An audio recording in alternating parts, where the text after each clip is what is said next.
Hello everyone, welcome to tachyonic jest. Next हम पढ़ेंगे unit 4। तो अगर आप लोग हमारे चैनल में नए हो तो हमारे चैनल को सब्सक्राइब करो और जो नोटिफिकेशन आइकॉन है उस पर भी क्लिक करो। अभी तक हमने 3 यूनिट्स कवर कर लिए हैं फॉर मैरीगोल्ड इंग्लिश क्लास 2। तो यूनिट 4 में पहला चैप्टर है रेन।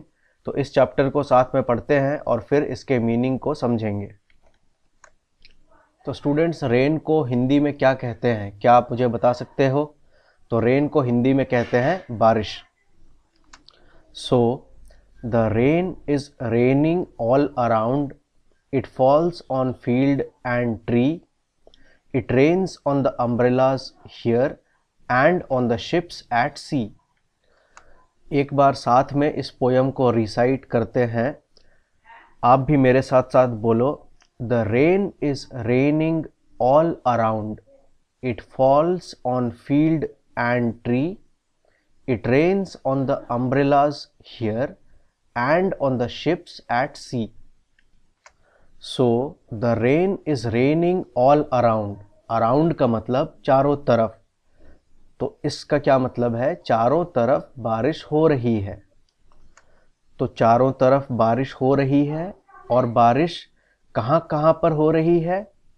तो फील्ड पर बारिश हो रही है, ट्रीज पर बारिश हो रही है। It falls on field and tree, मतलब फील्ड पर बारिश हो रही है, ट्री पर बारिश हो रही है। It rains on the umbrellas here and on the ships at sea. और कहाँ कहाँ पर रेनिंग हो रही है, बारिश हो रही है? It rains on the umbrellas here, तो अम्ब्रेला पर भी बारिश हो रही है। And on the ships at sea, तो स्टूडेंट शिप का क्या मतलब है? जहाज। और सी का क्या मतलब है? सी का मतलब समंदर।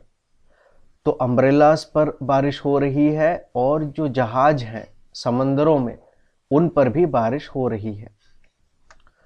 तो चारों तरफ बारिश हो रही है। और बारिश कहाँ कहाँ हो रही है?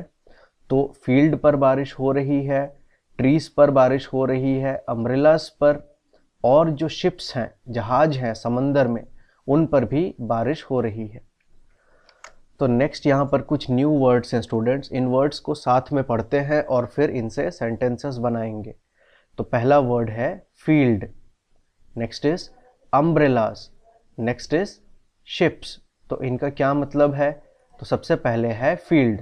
तो फील्ड का क्या मतलब है? An area of open land, specially one planted with crops और pasture, typically bounded by hedges और फेंसेस। तो स्टूडेंट्स, फील्ड का क्या मतलब है?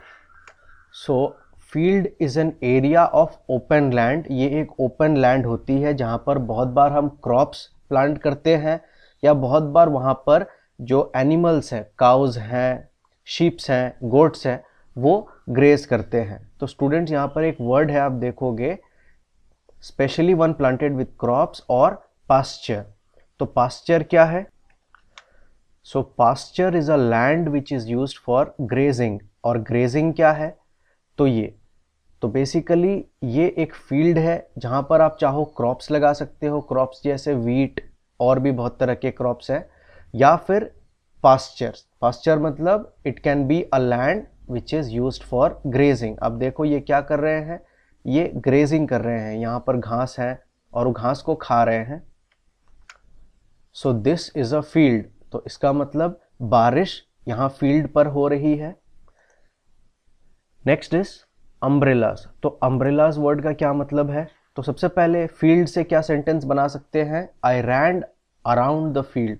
जो फील्ड है उसके इर्द गिर्द मैं दौड़ा। तो अराउंड का मतलब चारों ओर। तो एक फील्ड है जिसके चारों ओर मैं दौड़ा। Next word is umbrella. तो अम्ब्रेला का हिंदी में मतलब होता है छतरी या फिर छाता। तो हम सबके पास अम्ब्रेलाज है और वो हम कब यूज करते हैं? When it rains. तो जब बारिश होती है तो हम क्या यूज करते हैं? या तो अम्ब्रेलाज या फिर रेन कोट्स। तो अम्ब्रेला से क्या सेंटेंस बना सकते हैं? आई बॉट एन अम्ब्रेला, मतलब मैंने एक अम्ब्रेला खरीदा। Next word is ship. तो शिप का हिंदी में मतलब होता है जहाज। और शिप से क्या सेंटेंस बना सकते हैं? आई एम गोइंग टू हवाई बाई शिप। मैं हवाई जा रहा हूँ, बाई शिप, मैं शिप से हवाई जा रहा हूँ। Next is reading is fun. तो स्टूडेंट्स इन क्वेश्चन को सबसे पहले आप अपने कॉपी में इसका आंसर लिखो और फिर थोड़ी देर बाद हम इनके आंसर्स को डिस्कस करेंगे। पहला क्वेश्चन है where does the rain fall. अब आप एक काम करो, वीडियो को पॉज करो और कॉपी में खुद से इसका आंसर लिखो। तो नेक्स्ट हम इसका आंसर डिस्कस करते हैं। तो आप बताओ where does the rain fall, मतलब रेन कहाँ कहाँ फॉल करती है या फिर बारिश कहाँ कहाँ होती है। तो अभी हमने चैप्टर में स्टोरी में पढ़ा था कि कहाँ कहाँ पर बारिश होती है। फील्ड्स पर बारिश होती है, ट्रीज पर, अम्ब्रेलास पर, शिप्स पर, बेसिकली हर जगह बारिश होती है। तो इसको आप अपने वर्ड्स में इंग्लिश में लिखो। तो स्टूडेंट्स इंग्लिश में इसका आंसर हम लिख सकते हैं the rain falls everywhere. Rain हर जगह फॉल करती है, बारिश हर जगह होती है। It falls on the fields, trees and on the ships at the sea. तो बारिश कहाँ कहाँ पर होती है? फील्ड्स पर, ट्रीज पर और शिप्स पर जो सी में होते हैं। Next is what do people use when it rains. जब बारिश होती है तो लोग क्या यूज करते हैं बारिश से खुद को भीगने से बचाने के लिए? तो वी यूज अम्ब्रेलास, रेनकोट्स। तो यहाँ पर हम आंसर लिख सकते हैं people use umbrellas and raincoats when it rains. Next is let's talk what do you do on a rainy day. तो स्टूडेंट्स यहाँ पर भी आप इन आंसर्स को अपने कॉपीज पर लिखो और थोड़ी देर में हम इनके आंसर्स को डिस्कस करेंगे। तो फर्स्ट क्वेश्चन है what do you do on a rainy day. Rainy day में आप क्या करते हो? तो यहाँ पर हम क्या लिख सकते हैं? I play with my friends on a rainy day. जब किसी दिन बारिश होती है तो मैं अपने फ्रेंड्स के साथ खेलता हूँ। Next how do you keep your self dry in the rain. तो जब बारिश होती है स्टूडेंट्स तो आप खुद को ड्राई कैसे रखते हो? बारिश में निकलोगे तो आप भीग जाओगे, तो आप क्या यूज़ करते हो ताकि आप भीगोगे नहीं, आप ड्राई रहोगे? तो वी यूज़ एन अम्ब्रेला और अ रेन कोट। तो यहाँ पर हम क्या लिख सकते हैं? I use an umbrella to keep myself dry in the rain. Next do you like to play in water. क्या आपको पानी में खेलना पसंद है? Answer is yes I like to play in water. तो यहाँ पर हम लिखेंगे yes I like to play in water. Next से what things live in water. तो स्टूडेंट्स कौन कौन से एनिमल्स हैं जो वाटर में रहते हैं? जितने भी सारे एनिमल्स के नाम आपको पता है आप यहाँ पर लिखो।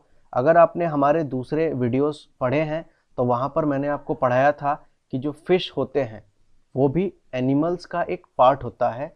फिशेस एक छोटा सब डिवीजन होता है एनिमल्स का। तो जितने भी सारे एनिमल्स और फिशेस के नाम आप जानते हो आप यहाँ पर लिख सकते हो। कुछ एनिमल्स के नाम मैं आपको बताता हूँ। तो स्टूडेंट्स जो एनिमल्स पानी में रहते हैं उनको हम क्या बोलते हैं? सी एनिमल्स। तो यहाँ पर आप देखो ये सारे सी एनिमल्स हैं, दे लिव इन वाटर। तो क्या क्या सी एनिमल्स हैं जो पानी में रहते हैं? सबसे पहले फिशेस, बहुत तरह के फिशेस होते हैं वो पानी में रहते हैं। नेक्स्ट क्रैब, तो इस तरह क्रैब कुछ ऐसे दिखते हैं। नेक्स्ट सील, ये पानी में रहते हैं। नेक्स्ट डॉल्फिन, और क्या क्या है? Shells, oyster, shrimp and so on. यहाँ पर आप कुछ और एनिमल्स को देख सकते हो जो पानी में रहते हैं। For example sea turtle, starfish, lobster, otter, pelican and so on. तो उन सब के नाम आप यहाँ पर लिखो। Next is let's listen. तो स्टूडेंट्स यहाँ पर कुछ क्वेश्चंस हैं, तो यहाँ पर आपको साउंड्स क्रिएट करना है। जैसे have you heard the sound of rainfall. क्या आपने रेनफॉल का साउंड सुना है? जब बारिश होती है तो कैसा साउंड होता है? तो उस तरह के साउंड आपको निकालने हैं। जैसे what sound does the rain make on umbrellas. जब अम्ब्रेलास पर बारिश होती है तो किस तरह का साउंड होता है? तो उस साउंड को आपको क्रिएट करना है, आपको कोशिश करनी है उस तरह का साउंड बनाने की। Next what sound does the rain make on the leaves of trees. ठीक उसी तरह से जब पेड़ों के पत्तों पर बारिश होती है तो किस तरह का साउंड होता है वो आप एक बार ट्राई करो। Next what sound does the rain make on the window. Make the sounds your self, तो इन साउंड्स को आपको बनाना है। जैसे what sound does the rain make on your window, जब आपके विंडो पर बारिश होती है तो किस तरह का साउंड होता है, तो उन साउंड्स को आपको खुद से यहाँ पर बनाना है। तो कुछ साउंड्स मैं आपको सुनाता हूँ। तो स्टूडेंट्स, जब बारिश होती है, हेवी रेनफॉल होता है, तो किस तरह का साउंड होता है वो सुनते हैं। तो शुरुआत में थंडरिंग हो रही है और फिर आप रेनफॉल का साउंड सुनोगे।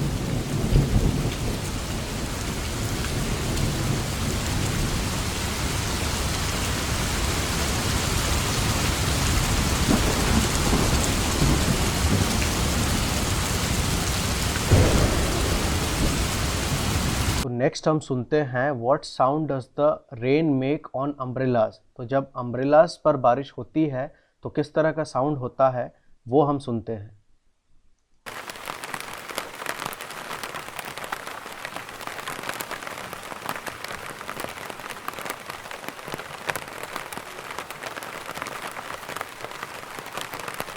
तो स्टूडेंट्स, नेक्स्ट हम सुनेंगे rain falling on a tin roof, तो जब रूफ पर बारिश होती है, छत पर बारिश होती है, तो किस तरह का साउंड होता है। और यहाँ पर जो रूफ है वो टिन का बना हुआ है, तो उस साउंड को हम सुनते हैं।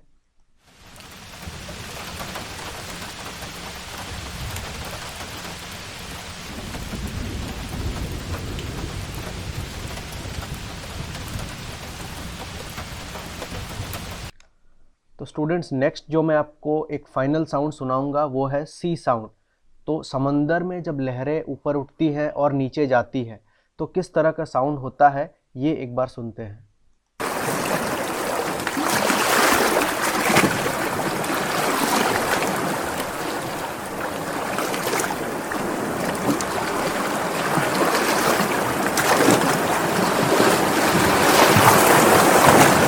तो स्टूडेंट्स, इस तरह के साउंड्स को आप करने की कोशिश करो। Next is counting clouds. तो स्टूडेंट्स, इस स्टोरी को सबसे पहले साथ में पढ़ते हैं और फिर इस स्टोरी को कंप्लीट करेंगे। कंप्लीट द स्टोरी, तो सबसे पहले साथ में मेरे साथ साथ स्टोरी को पढ़ो। As one little white cloud floated in the sky one day, another little cloud called out, come let us play. तो एक बार फिर से पढ़ते हैं। As one little white cloud floated in the sky one day, another little cloud called out, come let us play. तो इसका क्या मतलब है, एक दिन लिटिल वाइट क्लाउड मतलब एक छोटा सा white cloud floated in the sky one day, आसमान पर उड़ रही थी या आसमान में चल रही थी। Another little cloud called out, come let us play, तभी एक छोटा सा दूसरा क्लाउड आता है और उससे कहता है कम लेट अस प्ले, आओ हम दोनों साथ में खेलते हैं। नेक्स्ट क्या होता है, as two little clouds danced in the sky so blue, another little cloud asked can I join you. तो पहले एक क्लाउड था, उसके बाद एक और क्लाउड आता है वहां पर, तो टोटल कितने क्लाउड्स हो गए, टू लिटिल क्लाउड्स। तो फिर क्या होता है, as two little clouds danced in the sky so blue, तो स्काई क्या है, ब्लू है, sky is blue in colour. So as the two little clouds were dancing in the sky which is blue in color, another little cloud asked, can I join you? तो जैसे कि दो छोटे clouds blue sky पर dance कर रहे थे, वहाँ पर एक तीसरा छोटा सा क्लाउड आता है और कहता है कैन आई जॉइन यू। तो ये आकर के इनसे कहता है क्या मैं तुम दोनों को ज्वाइन कर सकता हूँ। तो अब टोटल कितने हो गए, पहले थे दो, तो अब एक और आ गया, तो कितने हो गए, 1 2 3, तो अब हो गए 3 little clouds. Next, as 3 little clouds held hands in the sky, the wind blew another little cloud very close by. तो वहां पर कितने थे, 3 little clouds, and what they were doing, they were holding hands in the sky. वो तीनों एक दूसरे का हाथ पकड़े हुए थे, तभी एक विंड ब्लो करती है और वहां पर एक और क्लाउड आ जाता है। तो अब टोटल कितने क्लाउड हो गए स्टूडेंट्स, काउंट करते हैं, 1 2 3 4, तो अब हो गए टोटल 4 क्लाउड्स। तो नेक्स्ट क्या होता है, as 4 little clouds decided what to do, another little cloud joined them very quickly too. तो अब 4 क्लाउड्स थे और चारों आपस में डिसाइड कर रहे थे या सोच रहे थे कि अब हम क्या करें, व्हाट टू डू, मतलब कि नेक्स्ट अब हम क्या करें। तभी another little cloud joined them very quickly too, और जैसे ही वो ये सोच रहे थे कि नेक्स्ट अब हम क्या करें, वहाँ पर एक और छोटा सा क्लाउड आता है और उनको ज्वाइन कर लेता है।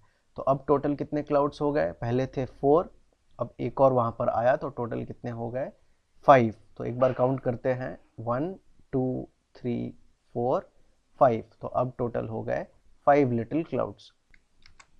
Next is now right what the fifth and the sixth clouds did. तो यहाँ पर अब आपको लिखना है कि नेक्स्ट फिफ्थ और सिक्स्थ क्लाउड्स ने क्या किया। तो इस तरह के आप सेंटेंसेस यहाँ पर लिखो। तो स्टूडेंट्स यहाँ पर आपको फिफ्थ और सिक्स्थ क्लाउड्स के लिए सेंटेंसेस बनाना है। तो इस तरह से आप कुछ सेंटेंसेस बना सकते हो। As 5 little clouds were in joy, another little cloud said let's enjoy. तो यहाँ पर 5 लिटिल क्लाउड्स थे and they were in joy. Joy का मतलब बहुत ही खुश होना। तो यहाँ पर 5 लिटिल क्लाउड्स बहुत ही खुश थे। एक और छोटा सा क्लाउड वहाँ आता है और कहता है लेट्स एंजॉय, चलो हम सब मिल करके थोड़ी और मस्ती करते हैं, थोड़ी और खुश रहते हैं। नेक्स्ट क्या है, as 6 little clouds formed a chain soon it started to rain. तो अब क्या हुआ, टोटल 5 थे, वहाँ पर एक और क्लाउड आ गया, तो टोटल कितने हो गए वहाँ पर क्लाउड्स 6 प्लस, टोटल वहाँ पर 5 थे और फिर एक और क्लाउड आया तो 5 + 1 दैट इज इक्वल टू 6। तो टोटल नंबर ऑफ क्लाउड्स हो गए 6। तो नेक्स्ट हम लिख सकते हैं as 6 little clouds formed a chain soon it started to rain. तो स्टूडेंट्स चेन का मतलब है एक लंबी लाइन बनाना। तो वहाँ पर टोटल 6 क्लाउड्स थे, तो उन्होंने एक दूसरे का हाथ पकड़ा और एक लंबा सा लाइन बनाया। तो जैसे ही उन्होंने एक लंबा सा लाइन बनाया, वहाँ पर क्या हुआ, बारिश होना स्टार्ट हो गया। तो as 6 little clouds formed a chain soon it started to rain. Next is word fun, fill in the letters to complete the crossword puzzle, use the pictures as clues। तो स्टूडेंट्स यहाँ पर एक crossword puzzle है, इन pictures को as clues हमें use करके यहाँ पर लेटर्स लिखना है और इस पजल को कंप्लीट करना। तो स्टूडेंट सबसे पहला पिक्चर हम देखते हैं, तो ये क्या किस चीज़ का पिक्चर है। So this is the picture of a snow. तो ये क्या है, दिस इज अ स्नो। तो स्नो की स्पेलिंग क्या होती है, SNOW। तो यहाँ पर स्टूडेंट्स आप इस फोटो में देख सकते हो स्नो कुछ इस तरह दिखती है। नेक्स्ट यहाँ पर किस चीज़ की पिक्चर है, तो this is the picture of a wind. तो विंड की क्या स्पेलिंग होती है, WIND।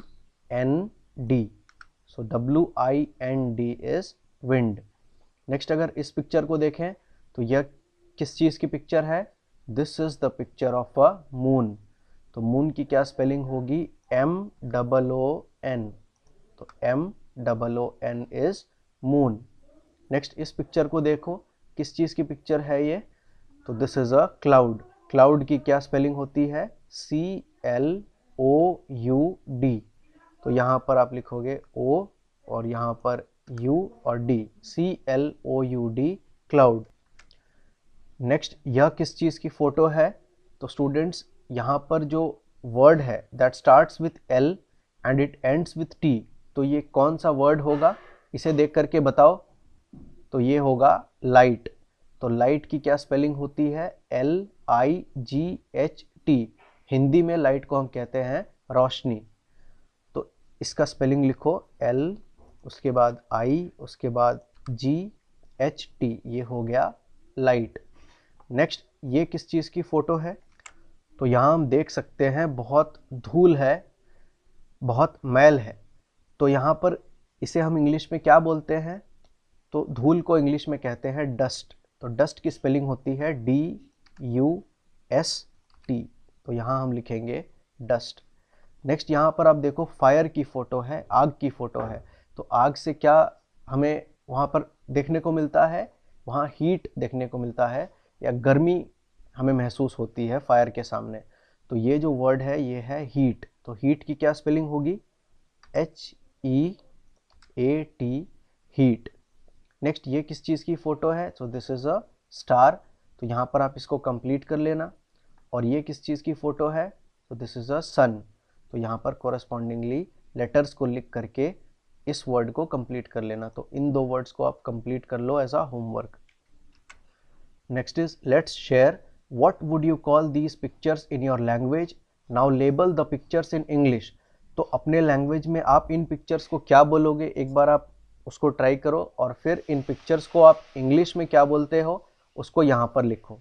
तो जैसे यह किस चीज़ की पिक्चर है, इंग्लिश में इसको हम क्या बोलते हैं, सो this is a moon. Moon की स्पेलिंग क्या होती है, MOON। नेक्स्ट ये किस चीज़ की पिक्चर है, so this is a cloud. तो इंग्लिश में हम इसको कहते हैं cloud. Next this is a sun. Sun की स्पेलिंग है SUN। और ये किस चीज़ की पिक्चर है, so this is a star. Star की क्या स्पेलिंग होती है, S उसके बाद TAR, star. So STAR is star. Next is a riddle time. Who am I, मैं कौन हूँ, ये हमें इस रिडल को पढ़ करके पता करना है। तो इसको पहले पढ़ते हैं और फिर इसके आंसर को ढूंढेंगे। I go up and down a lot, whether it is cold और hot, sometimes I am on the ground, other times I am in the clouds, my name rhymes with daughter, I am your friend named dash. तो इस riddle का मतलब है I go up and down a lot, मतलब मैं कभी ऊपर रहता हूँ कभी नीचे रहता हूँ और मैं ऊपर नीचे इस तरह जाता रहता हूँ। वेदर इट इज कोल्ड और hot, sometimes I am on the ground, other times I am in the clouds. तो कभी कभी आप मुझे ग्राउंड पर देखोगे और कभी कभी क्लाउड्स में। माई name rhymes with daughter, I am your friend named water. So the word is what, it is water. आप देखो वो डॉटर से राइम करता है, डॉटर वाटर। और वाटर क्या होता है, कई बार आप ग्राउंड में देखते हो, कई बार क्लाउड्स में होते हैं और जब बारिश होती है तो क्या होता है, वही वाटर फिर क्लाउड से नीचे आकर के वो ग्राउंड पर गिरते हैं। So the answer here is water. Water की क्या स्पेलिंग होती है students, that is WATER, so that is water. So इसका आंसर है water. Next is fish tank. Look at this fish tank, write 3 sentences on what you see, draw some more creatures in this tank. तो students यहाँ पर एक fish tank है, इसे देख करके आप क्या लिख सकते हो, तो यहाँ पर 3 sentences आप लिखो और you have to draw some more creatures in this tank. उसके बाद आपको कुछ और फिशेस यहाँ पर ड्रॉ करनी है। आप चाहो तो ऑक्टोपस, क्रैब, इन सारे क्रीचर्स को भी ड्रॉ कर सकते हो। तो सबसे पहले आप लोग मुझे ये बताओ, आप यहाँ पर क्या देख पा रहे हो। तो आप यहाँ पर बहुत सारे फिशेस देख पा रहे हो जो अलग अलग कलर्स के हैं, अलग अलग शेप और साइज़ के हैं। और हम क्या देख पा रहे हैं, यहाँ पर कुछ प्लांट्स हैं, यहाँ पर कुछ पेबल्स हैं। तो इन सारे सेंटेंसेस को हम इंग्लिश में लिखते हैं। तो स्टूडेंट्स यहाँ पर हम कुछ ये सेंटेंसेस लिख सकते हैं, जैसे I see fishes of different size and colour. तो डिफरेंट साइज एंड कलर का क्या मतलब है, आप देख सकते हो अलग अलग साइज के फिशेस हैं यहाँ पर, कुछ साइज में बड़े हैं, कुछ साइज में छोटे हैं। I see pebbles at the bottom of the tank. तो बॉटम ऑफ द टैंक का मतलब टैंक का सबसे निचला हिस्सा। तो वहाँ पर मैं क्या देख रहा हूँ, कुछ पेबल्स हैं। पेबल्स का मतलब छोटे छोटे rocks. I see some plants at the bottom, और मैं क्या देख रहा हूँ, तो I also see some plants at the bottom, मतलब जो बॉटम ऑफ द टैंक है वहाँ पर मैं कुछ प्लांट्स को भी देख पा रहा हूँ। तो स्टूडेंट्स नेक्स्ट यहाँ पर एक पोयम है, लेट्स सिंग। तो इसे आपको गा करके पढ़ना है, तो मेरे साथ साथ पढ़ो। Rain on the green grass, rain on the tree, and rain on the house top, but not upon मी। तो एक बार फिर से पढ़ते हैं। Rain on the green grass, rain on the tree, and rain on the house top, but not upon मी। मतलब बारिश हो रही है, बारिश चारों तरफ हो रही है, ग्रीन ग्रासेस के ऊपर बारिश हो रही है, पेड़ों पर बारिश हो रही है, हाउस टॉप पर बारिश हो रही है। हाउस टॉप मतलब आपके घर का जो रूफ है, घर का जो टॉप है, उसको हम कहते हैं हाउस टॉप। तो वहाँ पर भी बारिश हो रही है, but not upon me, but मेरे ऊपर बारिश नहीं हो रही। क्यों? तो स्टूडेंट्स आप बताओ, आपके ऊपर बारिश क्यों नहीं हो रही है? आप या तो रेनकोट यूज़ कर रहे हो, या अम्ब्रेला यूज़ कर रहे हो, या फिर आप घर के अंदर हो। Next is The words away, day, play are rhyming words. Now color the words that rhyme with. तो स्टूडेंट्स अगर आप इन 3 वर्ड्स को देखोगे, away, day, play, these are all rhyming words. तो राइमिंग वर्ड्स का क्या मतलब होता है? Rhyming words are similar sounding words. ये कुछ ऐसे वर्ड्स होते हैं जो एक जैसे साउंड करते हैं, सो दे साउंड सिमिलर. जैसे अवे, डे, प्ले आप बोलो तो आपको लगेगा दे साउंड सिमिलर. तो यहाँ पर क्या है, कुछ और वर्ड्स हैं. Now colour the words that rhyme with these words. So you have to color the words that rhyme with in with red color, the words which rhyme with down in yellow color, and the words which are here which rhyme with not in blue color. तो सबसे पहले उन words को red colour से mark करते हैं. आप उन वर्ड्स को कलर कर लेना, मैं यहाँ पर सिर्फ मार्क करूँगा those words which rhyme with इन. तो स्टूडेंट्स आप बताओ यहाँ पर कौन कौन से ऐसे वर्ड्स हैं विच राइम विथ इन. तो सबसे पहला वर्ड है पिन. तो यहाँ पर मैं मार्क कर रहा हूँ रेड कलर से, इसको आप कलर कर लेना using any red crayon. So in rhymes with pin. Next कौन सा वर्ड है जो इन से राइम करता हो या इन जैसा साउंड करता हो? तो दैट इज पिन. तो इसे भी रेड कलर से कलर कर लेना. नेक्स्ट और कौन सा वर्ड है which rhymes with in? So that is fin. And next tin. तो ये वर्ड्स हैं जो राइम करते हैं with the word in. Next हमें उन वर्ड्स को कलर करना है with yellow colour which rhyme with the word down.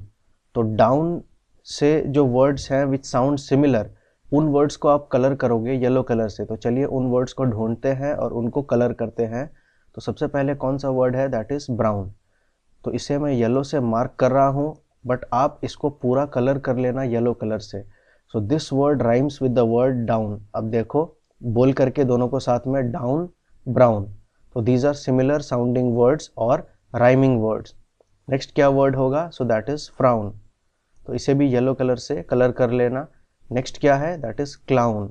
So you see down, clown. तो दोनों को साथ में आप बोल के देख सकते हो वो दोनों राइमिंग वर्ड्स है या नहीं. Next is gown. नेक्स्ट क्या होगा? क्राउन. तो अब देखो यहाँ पर है down and this is crown. So down, crown. So they are similar sounding words. Next is drown. So this is also a similar sounding word which rhymes with down. So down, drown. Next हम उन words को colour करेंगे which rhyme with the word not. और उन words को कौन से colour से कलर करोगे? सो ब्लू कलर से. तो सबसे पहले है डॉट. तो ये देखो ये जो वर्ड है it rhymes with the word not. दोनों को साथ में बोलते हैं नॉट, डॉट. तो इसे आप ब्लू कलर से कलर कर लो. यहाँ से लेकर के यहाँ तक ये पूरा आपको ब्लू कलर से कलर करना है या फिल करना है. नेक्स्ट कौन सा वर्ड है जो राइम करता है with the word not? That is spot. तो दोनों को साथ में बोलो नॉट, स्पॉट. तो दीज आर राइमिंग वर्ड्स. तो इसे भी ब्लू कलर से कलर कर लेना. नेक्स्ट जो राइमिंग वर्ड है that is pot. So not, pot. And again hot. So not, hot. ये जितने भी सारे वर्ड्स हैं दे राइम विथ नॉट. तो इनको ब्लू कलर से कलर कर लेना. और finally cot. So not, cot. So again you have to colour this with blue colour. तो students please complete this as a homework. Next is let's write, look at these pictures and fill in the blanks from the words in the box. तो यहाँ पर एक box है और यहाँ पर कुछ वर्ड्स हैं. तो इन पिक्चर्स को आप देखो और फिर इन ब्लैंक्स को फिल करो using the words given in this box. तो चलिए सबसे पहला पिक्चर किस चीज़ का है? तो ये है एक शिप. हिंदी में इसको क्या बोलते हैं? जहाज. तो शिप को हिंदी में कहते हैं जहाज. तो स्टेटमेंट पढ़ते हैं, the ship is sailing on the dash. So the ship is sailing on the dash. तो स्टूडेंट शिप कहाँ पर सेल करती है? तो इन वर्ड्स को देखो और बताओ कि कौन सा वर्ड यहाँ पर होगा. क्या यहाँ पर लेक लिख दे? क्या हम यहाँ पर लेक लिख सकते हैं? The ship is sailing on the lake. क्या शिप लेक में सेल करती है या ट्रैवल करती है? Answer is no. तो यहाँ पर क्या लिखोगे? शिप का मतलब है जहाज. तो ये बड़े जहाज होते हैं और ये कहाँ पर सेल करते हैं? दे सेल इन द सी. समंदर में सेल करते हैं. सो यहाँ पर होगा जो वर्ड है दैट इज सी, सो यहाँ पर we will write sea, the ship is sailing on the sea. Next is the dash flows from the mountain. तो स्टूडेंट्स यहाँ पर कौन सा वर्ड होगा which will be correct, which will fill this blank and make this statement correct? So what is it that flows down from the mountain? That is a river, so it will be this word. So the river flows from the mountain. Next is the duck is swimming in the dash। तो यहाँ पर हम कौन सा word fill करेंगे? तो यहाँ पर कौन सा वर्ड होगा? It will be lake, so the duck is swimming in the lake. और नेक्स्ट यहाँ पर क्या है? The frog lives in the dash. तो यहाँ पर कौन सा वर्ड फिल करोगे? तो बॉक्स में देखो कौन सा वर्ड बचा है, so the word is pond. तो यहाँ पर हम लिखेंगे pond, the frog lives in the pond. तो स्टूडेंट्स लेक और पॉन्ड ये दोनों एक जैसे हैं, एक जैसे वाटर बॉडीज हैं। इनके बारे में आपको थोड़ा मैं बता देता हूँ, इनमें बस साइज का फर्क होता है। जैसे अगर आप इस डायग्राम को देखोगे तो लेक और पॉन्ड में बस इतना अंतर है कि जो लेक है वो साइज में बड़ा होता है as compared to a pond. Pond छोटी होती है, लेक बड़ा होता है, ज़्यादा गहरा होता है as compared to pond. So यहाँ पर the duck is swimming in the lake and the frog lives in the pond. तो ठीक है स्टूडेंट्स, ये था चैप्टर 8। नेक्स्ट हम पढ़ेंगे storm in the garden and remaining portion in chapter 9। तब तक के लिए जितने भी सारे क्वेश्चंस हैं उनको कंप्लीट करो, और अगर आपको ये वीडियो अच्छा लगा तो आप अपने फ्रेंड्स के साथ शेयर करो। मिलते हैं नेक्स्ट वीडियो में, तब तक के लिए बहुत खुश रहो एंड थैंक यू।